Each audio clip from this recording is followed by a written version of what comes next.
da do da da dee da do.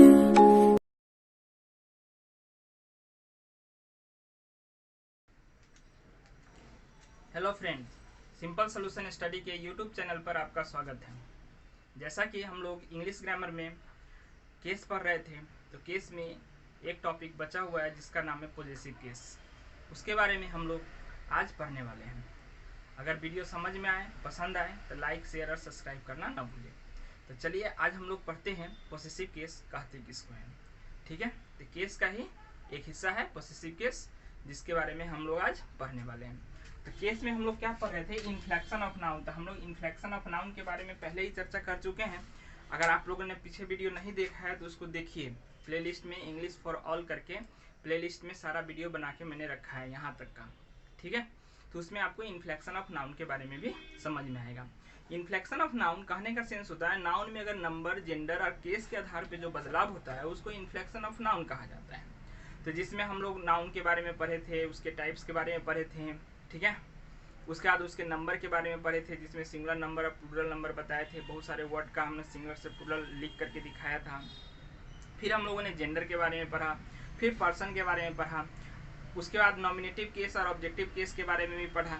ठीक है, आज हम लोग एक टॉपिक जिसका नाम है इन्फ्लेक्शन ऑफ नाउन, उसमें केस में नॉमिनेटिव केस और ऑब्जेक्टिव केस के बारे में बताए हुए हैं। नॉमिनेटिव केस यानी सब्जेक्टिव केस, वर्ब से पहले आने वाले वर्ड को हम लोग नॉमिनेटिव केस में रखते हैं। जनरली नॉमिनेटिव केस नाउन और नाउन इक्विवेलेंट होते हैं।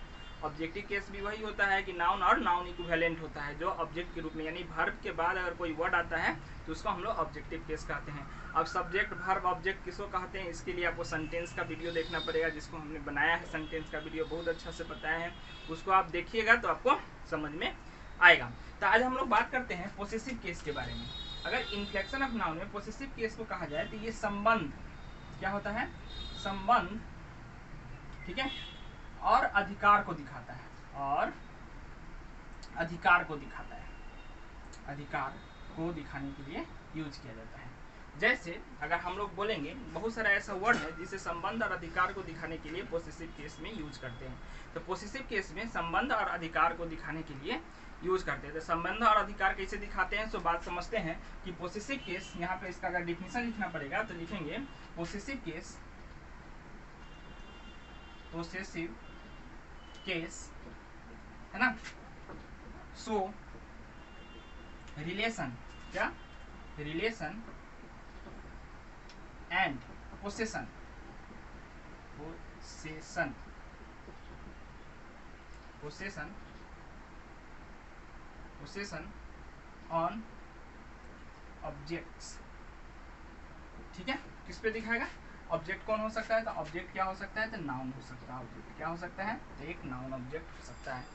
तो पॉसेसिव केस हमको संबंध यानी कि रिलेशन और पोसेशन दिखाता है। किस पे दिखाता है, तो नाउन पर, यानी कहने का मतलब है ऑब्जेक्ट पर। जैसे हम बोलेंगे, है ना, मोहन का भाई बीमार है, ऐसे लिखे हम लोग सेंटेंस लिखते हैं, मोहन का भाई बीमार है। अगर ऐसा सेंटेंस लिखते हैं, मोहन का भाई बीमार है, तो देख सकते हैं यहाँ पर मोहन नाउन है ना, भाई नाउन है, ठीक है ना, और इसके बीच में एक संबंध दिखाया जा रहा है। संबंध दिखाने के लिए का यूज किया गया है। तो अगर ये देख सकते हैं, ये नाउन है ना, ये भी नाउन है, ठीक है, और इसके बीच में एक रिलेशन यानी संबंध दिखाने के लिए, किसका, संबंध दिखाने के लिए हम लोग इस्तेमाल किए हैं का। तो मोहन का भाई बीमार है। तो हिंदी में अगर हम लोग कहें तो रिलेशन दिखाने के लिए या संबंध बताने के लिए का, के और की का इस्तेमाल किया जाता है। ये संबंध दिखाने के लिए होता है। किसका दिखाने के लिए होता है, ये संबंध दिखाने के लिए का, के और की का यूज किया जाता है। इंग्लिश में इसके लिए ऑफ का इस्तेमाल किया जाता है। जनरली समझते हैं कि का, के, की को इंग्लिश में क्या कहते हैं, ऑफ कहते हैं। इंग्लिश में क्या कहेंगे, इसको ऑफ कहेंगे। ठीक है, लेकिन बात यहाँ उठता है कि एक चीज और होता है जो का, के, की और ऑफ को रिप्रेजेंट करता है, जिसको हम लोग बोलते हैं एपोस्ट्रॉफी। क्या बोलते हैं, एपोस्ट्रॉफी। इसको हम लोग ऐसे रिप्रेजेंट करते हैं, जैसे ये एक डैश लगा दिए एपोस्ट्रॉफी, और उसके बाद एक एस लगा देते थे, एपोस्ट्रॉफी बोलते हैं। कभी कभी सिर्फ एक डैश लगाने से भी एपोस्ट्रॉफी हो जाता है। जैसे ये सिंगुलर के साथ यूज होता है, इसे समझेंगे। ये सिंगुलर जर्नल बात बोल रहे हैं, कुछ एक्सेप्शन भी है। सिंगुलर नाउन के साथ यूज होता है, और ये वाला सिर्फ डैश है ना, ये प्लूरल नाउन के साथ यूज होता है। किसके साथ? प्लूरल नाउन के साथ यूज होता है। प्लूरल नाउन के साथ यूज होता है, इस बात को समझेंगे। It is use as a plural noun. सिर्फ एपिस्ट्रॉफी और सिर्फ एपिस्ट्रॉफी एस दोनों लगा रहेगा तो सिंगुलर नाउन और प्लूरल नाउन के साथ यूज होता है। और इनके यूजेज के बारे में भी अलग अलग डिफिनीशन है। जैसे ऑफ का यूज कहाँ होगा, एपिस्ट्रॉफी के साथ एस का यूज कहाँ होगा, सिर्फ एपिस्ट्रॉफी का यूज कहाँ होगा, इन सब का डिफरेंट मेथड होता है यूज करने का, जिसके बारे में हम लोग इसके बाद इसी वीडियो में हम लोग चर्चा करेंगे कहाँ पे यूज होता है। इसके वीडियो में नहीं तो नेक्स्ट वीडियो में चर्चा करेंगे यूजेज ऑफ एपिस्ट्रॉफी के बारे में, कि एपिस्ट्रॉफी कहाँ यूज कर सकते हैं। ठीक है, तो फिलहाल हम लोग देखते हैं कि संबंध दिखाने के लिए किसका यूज करते हैं हम लोग? नाउन के बीच में संबंध दिखाना हो, है ना। तुम और मैं, है ना, वह मेरा दोस्त है, वह ना एक सेंटेंस, वह मेरा दोस्त है, यहाँ भी संबंध दिखा रहे हैं, है ना। वह मेरी बहन है, इस तरीके का बहुत सारा वर्ड सब हम लोग देख सकते हैं जिसमें हम लोग संबंध दिखाते हैं। तो इन संबंध को दिखाने के लिए हम लोग एपिस्ट्रॉफी का यूज करते हैं। जैसे मोहन का भाई बीमार है, तो इसमें क्या लिख सकते हैं? मोहन्स। देखो एपिस्ट्रॉफी लगा देने से क्या हो गया, है ना, संबंध का, मोहन का ये हो गया, और भाई तो मोहन्स ब्रदर इज इल हो गया। Mohan's brother is ill. तो इस तरीके से हम लोग चाहें तो सेंटेंस में, है ना, दिखा सकते हैं कि किस तरह यूज कर सकते हैं। जैसे बोलेंगे पिताजी की घड़ी खो गई है, इस सेंटेंस को, है ना, वाइप करते हैं। आप लोग अगर इसको समझ में आया होगा तो इसको नोट डाउन कर लीजिए या स्क्रीनशॉट ले लीजिए। हम इसको हटाते हैं और कुछ सब और एग्जाम्पल को और देखते हैं। ठीक है, जैसे एक सेंटेंस हम लोग देखते हैं। ठीक है, पिताजी की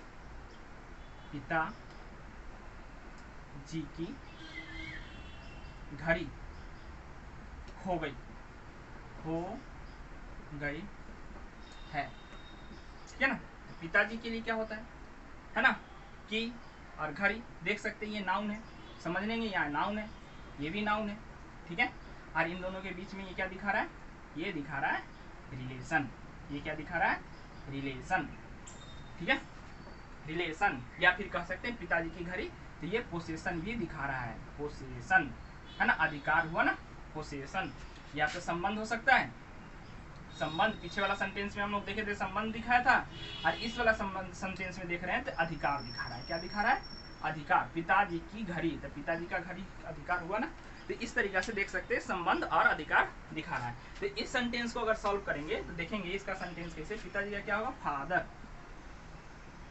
फादर्स हो गया, एपिस्ट्रोफी लगा देंगे। ठीक है, और उसमें लगा देंगे वॉच, है ना, फादर्स वॉच इज लॉस्ट, बन गया सेंटेंस। इस तरीके से हम लोग चाहें तो एपिस्ट्रोफी यूज करके क्या दिखा सकते हैं? रिलेशन और पोसेशन यानी पोसेसिव केस को बता सकते हैं। तो कंडीशन होता है कि पोसेसिव केस यानी एपिस्ट्रोफी कहाँ यूज होता है? जनरली जितने भी लिविंग थिंग्स होते हैं उसके साथ एपिस्ट्रोफी का यूज करते हैं। ध्यान रखेंगे कहाँ एपिस्ट्रोफी का यूज होता है, तो ध्यान रखेंगे जितने भी लिविंग थिंग्स होते हैं उसके साथ एपिस्ट्रोफी का यूज करते हैं। ठीक है, लिविंग थिंग्स के साथ एपिस्ट्रोफी का यूज करते हैं। साथ में अगर ऐसा वर्ड जो जैसे हम लोग कहते हैं कि जैसे डे हो, है ना, नाइट हो, ईयर्स हो, मंथ हो, इन सब के साथ हम लोग, है ना, जुलाई की महीना, इस तरह से अगर बोलेंगे जुलाई की महीना, तो इस तरह के सेंटेंस सब में जैसे कि मंथ उन्थ का नेम हुआ, इन सब के साथ हम लोग क्या करते हैं, है ना, एपिस्ट्रोफी का यूज करते हैं। जनरली हम लोग लास्ट में एक डैश और एक एस लगा देते हैं तो एपिस्ट्रोफी का यूज माना जाता है। इसका मतलब ये होता है का के की। ठीक है, नहीं तो ऐसे चीज के साथ जैसे कि अगर हम लोग बोले लिविंग थिंग्स के साथ तो यूज करते ही हैं, साथ में कुछ ऐसे भी वर्ड होते हैं जिसको हम पर्सोनिफिकेशन करते हैं। पर्सोनिफिकेशन फिगर ऑफ स्पीच का एक वर्ड है जिसमें हम लोग एपिस्ट्रोफी का यूज करते हैं। जैसे पर्सोनिफिकेशन कहें तो कुछ ऐसे वर्ड होते हैं, जैसे बोलेंगे मौत की ठंडी हाथ, तो मौत की तो कोई हाथ होती नहीं है, लेकिन मौत को कैसे रिप्रेजेंट किया जा रहा है कि मौत की ठंडी हाथ, यानी कि मौत एक पर्सन की तरह रिप्रेजेंट किया जा रहा है कि मौत की ठंडी हाथ आएगा और उसको मार डालेगा, है ना। तो कहने का सेंस है कि, है ना, डरावनी काली रात, है ना, डरावनी काली रात, तो इस तरीके का वर्ड हम लोग पर्सनिफिकेशन में यूज करते हैं। द डेथ्स हैंड कह सकते हैं, है ना, the cold hand of the deaths ऐसे भी कह सकते हैं। ऑफ का यूज यूनिवर्सल है, अगर ऑफ का यूज कहें तो ऑफ का यूज यूनिवर्सल है, इसका यूज यूनिवर्सल है, ये यूनिवर्सल यूज होता है, ये यूनिवर्सल यूज होता है, सभी के साथ ऑफ का यूज कर सकते हैं। लेकिन एफिस्ट्रॉफी एस का यूज पर्सन के साथ होता है, मंथ के साथ होता है, प्लूरल नाउन होता है तो इसमें सिर्फ डैश लगा देते हैं, सिर्फ डैश लगा देंगे, लास्ट में एस लगा होना चाहिए प्लूरल नाउन में, सिर्फ डैश लगा देने से वो हो जाता है। ठीक है, तो हम लोग बारी बारी से देखेंगे किस वर्ड के साथ कैसा सिंगुलर से प्लूरल बनाया जाता है। लेकिन हम लोग कुछ ऐसे वर्ड देखते हैं जिसमें जिसका जैसे nominative case, objective case, possessive case में कुछ ऐसे वर्ड भी होते हैं जिसका यूज करके हम लोग सेंटेंस बनाते हैं। तो हम लोग देखते हैं उस वर्ड सबको, तो हम लोग इसको रब करते हैं और देखते हैं कुछ ऐसे वर्ड जिसका इस्तेमाल करके हम लोग पोसेसिव केस बनाते हैं।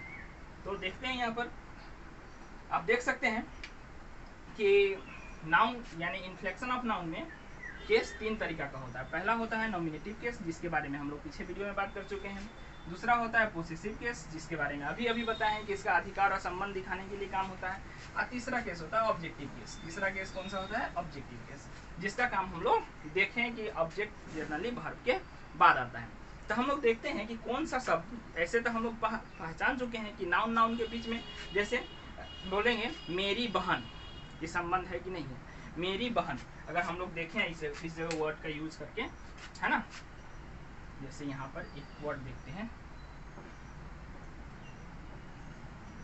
तो देखते हैं यहाँ पर सेंटेंस लिखते हैं, जैसे मेरी बहन, सेंटेंस लिखते, तो क्या ये संबंध दिखा रहा है कि नहीं दिखा रहा है? नाउन और नाउन, यहाँ मेरी तो नाउन नहीं हुआ, ये प्रोनाउन हुआ, ये नाउन हुआ, ये प्रोनाउन है प्लस नाउन है, तो प्रोनाउन और नाउन के बीच में संबंध दिखाया जा रहा है। तो प्रोनाउन के लिए क्या यूज करें? तो माई, है ना, अब बहन के लिए सिस्टर। देख सकते हैं मेरा भाई, माई ब्रदर, मेरे पिताजी, माई फादर, मेरे माता, माई मदर, इस तरीके के सेंटेंस का यूज करते हैं। तो कहाँ पर क्या होगा? मेरा किताब, माई बुक, है ना। तो कुछ ऐसे भी प्रोनाउन होते हैं जिसका यूज हम लोग संबंध दिखाने के लिए करते हैं। तो ऐसे प्रोनाउन कौन कौन से होते हैं जिनका यूज हम लोग संबंध दिखाने के लिए करते हैं? तो प्रोनाउन का यूज तो हम लोग जानते हैं, एज ए सब्जेक्ट भी होता है, एज ए ऑब्जेक्ट भी होता है, और पोसेसिव केस में भी होता है। तो हम लोग देखते हैं कि सब्जेक्ट के रूप में फर्स्ट पर्सन सिंगुलर नंबर, यहाँ समझेंगे एसएन का मतलब है सिंगुलर नंबर, यहाँ हम लिख देते हैं एसएन का मतलब है सिंगुलर नंबर। ठीक है, एसएन का मतलब है सिंगुलर नंबर के लिए, सिंगुलर नंबर के लिए। और पीएन का मतलब है यहाँ पर प्लूरल नंबर के लिए। किसके लिए है? प्लूरल नंबर के लिए है। तो बारी बारी से समझते हैं कि सिंगुलर नंबर फर्स्ट पर्सन है। यहाँ फर्स्ट पर्सन ये मेरा है, ये है मेरा पर्सन, ये क्या है? मेरा पर्सन। तो समझते हैं फर्स्ट पर्सन सिंगुलर नंबर में जो वर्ड यूज होता है उसको कहते हैं आई। ठीक है, सिंगुलर नंबर में। अब प्लूरल नंबर में यूज होने वाला वर्ड होता है वी, आई और वी। ठीक है, तो आई का अगर हम लोग देखें तो आई का पोसेसिव एडजेक्टिव भी बनता है और पोसेसिव प्रोनाउन भी बनता है। तो आई का पोसेसिव एडजेक्टिव जो होता है वो माई होता है, ध्यान रखेंगे। ठीक है, और वी का पोसेसिव एडजेक्टिव जो होता है वो होता है आवर। क्या होता है? आवर, ध्यान रखना है। तो आई का पोसेसिव प्रोनाउन जो होता है वो होता है मेरा माइन, ध्यान रखेंगे, माइन। और वी का पोसेसिव प्रोनाउन जो होता है वो होता है आवर्स। हम लोग देखेंगे कि बारी बारी से इसका यूज कैसे किया जाता है। जब प्रोनाउन पढ़ेंगे तो वी का यूज, आवर का यूज, आवर्स का यूज कैसे होता है उसके बारे में देखेंगे। लेकिन फिलहाल अभी इतना जानेंगे कि नॉमिनेटिव केस में आई होता है और वी होता है, और आई का एडजेक्टिव मतलब पोसेसिव एडजेक्टिव माई होता है, और आई का पोसेसिव प्रोनाउन माइन होता है। आगे बढ़ते हैं, वी का अगर देखेंगे तो पोसेसिव एडजेक्टिव आवर होता है और वी का पोसेसिव प्रोनाउन आवर्स होता है। इसी तरह आई का ऑब्जेक्टिव केस हम लोग कहें तो मी होता है। क्या होता है? मी। ठीक है, और वी का ऑब्जेक्टिव केस जो होता है वो अस होता है। ठीक है, क्या हुआ? आई, वी का माई, आवर, माइन, आवर्स, मी और अस। इस तरीका से ये बहुत इंपॉर्टेंट है। इस ग्राफ को, इस बॉक्स को याद रखेंगे। इसका इंपॉर्टेंस इसमें है कि नरेशन बनाने में, वॉइस बनाने में हमको बहुत यूज होने वाला है ये, इसलिए हम इसको बता रहे हैं कि किस तरीका से केस को यूज करते हैं। तो ये बेसिक बात है, इसको समझना बहुत जरूरी है। इसको समझिएगा तभी आगे का बात समझ में आएगा। अगर हम लोग देखें फर्स्ट पर्सन के बाद सेकेंड पर्सन, सेकेंड पर्सन में जो वर्ड आता है उसको होता है यू।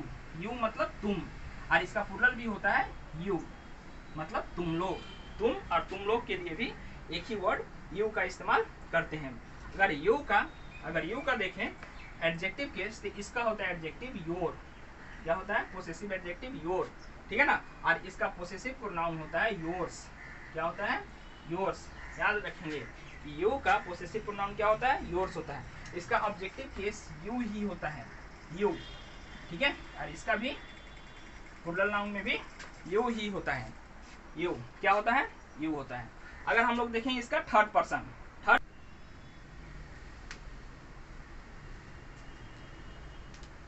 आइए तो हम लोग देखते हैं थर्ड पर्सन सिंगुलर नंबर को। इसको देखते हैं थर्ड पर्सन सिंगुलर नंबर में।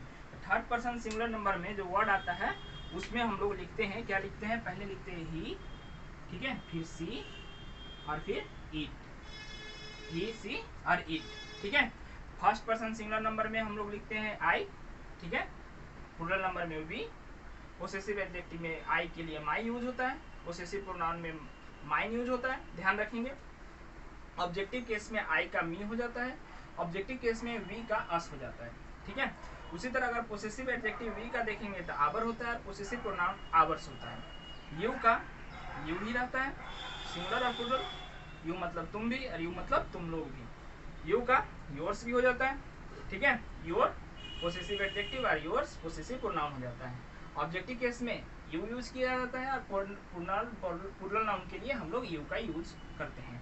तो इस तरीके से हम लोग समझ सकते हैं सेकेंड पर्सन के लिए। तो हम लोग अब थर्ड पर्सन के लिए देख रहे थे। तो थर्ड पर्सन में हम लोग क्या देख रहे थे? ही, सी, इट, इसके बारे में बोले हैं। ही, सी, इट। अब प्लूरल नाउन में जो होता है, प्लूरल में जो इसका होता है उसको कहते हैं दे। क्या कहते हैं? दे, ठीक है। तो ही का अगर देखेंगे तो पोसेसिव एडजेक्टिव हीज होता है, ध्यान रखेंगे। पोसेसिव एडजेक्टिव हीज होता है, पोसेसिव प्रोनाउन भी हीज होता है, ठीक है। और पोसेसिव के बाद ऑब्जेक्टिव केस में हम लोग ही का हिम लिखते हैं, ध्यान रखेंगे। हिम क्या होता है? हिम, हिम, ठीक है। अब आते हैं सी के लिए। तो सी का पोसेसिव एडजेक्टिव हर होता है। क्या होता है? हर। और पोसेसिव प्रोनाउन इसका जो होता है वो होता है हर्स। क्या होता है? हर्स। और पोसेसिव का इसका सी का ऑब्जेक्टिव केस जो होता है वो होता है हर, ठीक है। ईट का देखेंगे तो ईट का पोसेसिव एडजेक्टिव इट्स होता है, ठीक है। और ईट का पोसेसिव प्रोनाउन जो होता है वो होता ही नहीं है, ठीक है। ध्यान रखना है, बहुत जरूरी है। ईट का पोसेसिव प्रोनाउन होता ही नहीं है और ईट का ऑब्जेक्टिव केस इट ही होता है। क्या होता है? इट। अब चलते हैं प्लूरल नाउन में या प्लूरल नंबर में देख रहे हैं। तो नॉमिनेटिव केस में अगर दे लिखे हुए हैं तो इसका पोसेसिव एडजेक्टिव देयर होता है। क्या होता है? देयर, ठीक है। और इसका पोसेसिव प्रोनाउन देयर्स होता है। क्या होता है? देयर्स, ठीक है। और इसका ऑब्जेक्टिव केस देम बनता है। तो इस तरीका से हम लोग देख सकते हैं कि नाउन का या इन्फ्लेक्शन ऑफ नाउन में जो हम बात किए हैं उसमें हम लोग देखे हैं कि किस तरीका से, है ना, nominative case, objective case, possessive case. Possessive case में दो बात जानना है कि पोसेसिव एडजेक्टिव और पोसेसिव प्रोनाउन, ये प्रोनाउन के लिए यूज किए हैं। अभी प्रोनाउन होता क्या है उसके बारे में तो हम बताएंगे ही, लेकिन फिलहाल ये टेबल बहुत अच्छे से याद होना चाहिए। अगर ये टेबल आप याद नहीं करिएगा तो नहीं होगा। ये केस का ये टेबल जो है इसको आप बहुत अच्छे तरीका से याद रखिएगा। ये बहुत इंपॉर्टेंट है। ये केस का ये टेबल बहुत इंपॉर्टेंट है, इसको याद रखना ही पड़ेगा। इसको याद रखिएगा तो आपको अच्छे से बनाने में क्या काम आएगा? टेंस बनाने में काम आएगा, वॉइस बनाने में काम आएगा, नरेशन बनाने में काम आएगा, और आगे सेंटेंस सब में जो फॉर्मेशन होगा उसमें भी इसको बनाने में काम आएगा। तो आप क्या कर सकते हैं इसका, या तो स्क्रीनशॉट लेके रख सकते हैं या फिर मेरे साथ नोट्स बना करके आप अपने पास रख सकते हैं। इस तरीका से आपका केस का ये चैप्टर समाप्त होता है और हम लोग केस का कुछ रूल पढ़ेंगे अब, जैसे कि पोसेसिव केस बनाने का कुछ रूल्स और कुछ सेंटेंस को देखेंगे कि कैसे उसको केस में बदला। जैसे बैल के दो सींग, कुछ ट्रांसलेशन समझ लीजिए। कुछ ट्रांसलेशन को हम लोग नेक्स्ट वीडियो में बताने का कोशिश करेंगे और उसको समझाने की कोशिश करेंगे। तो समझ लीजिए अगला जो वीडियो बनाएंगे वो जनरली पोसेसिव केस से जो अधिकार और रिलेशन यानी कि संबंध यानी रिलेशन और पोसेशन दिखाने के लिए हम लोग पोसेसिव एपिस्ट्रॉफी एस जो हम लोग एपिस्ट्रॉफी पढ़ाए सो सिंगुलर नाम के लिए, और उसके बाद ऑफ का प्रयोग, जो ऑफ का यूज है उसको हम लोग दिखाने के लिए तो कुछ ट्रांसलेशन ही बताएंगे जो खास इसी दो वर्ड के नियम पर काम करता है। मतलब एपिस्ट्रॉफी एस और ऑफ के रूल के आधार पर हम लोग कुछ ट्रांसलेशन डिस्कस करने वाले हैं नेक्स्ट वीडियो में। तो अगर ये वीडियो आपको समझ में आया हुआ है तो लाइक, शेयर और सब्सक्राइब करना ना भूलें। और भी वीडियो देखते रहें, हम इससे रिलेटेड और वीडियो सब अपलोड करते रहेंगे। Thank you.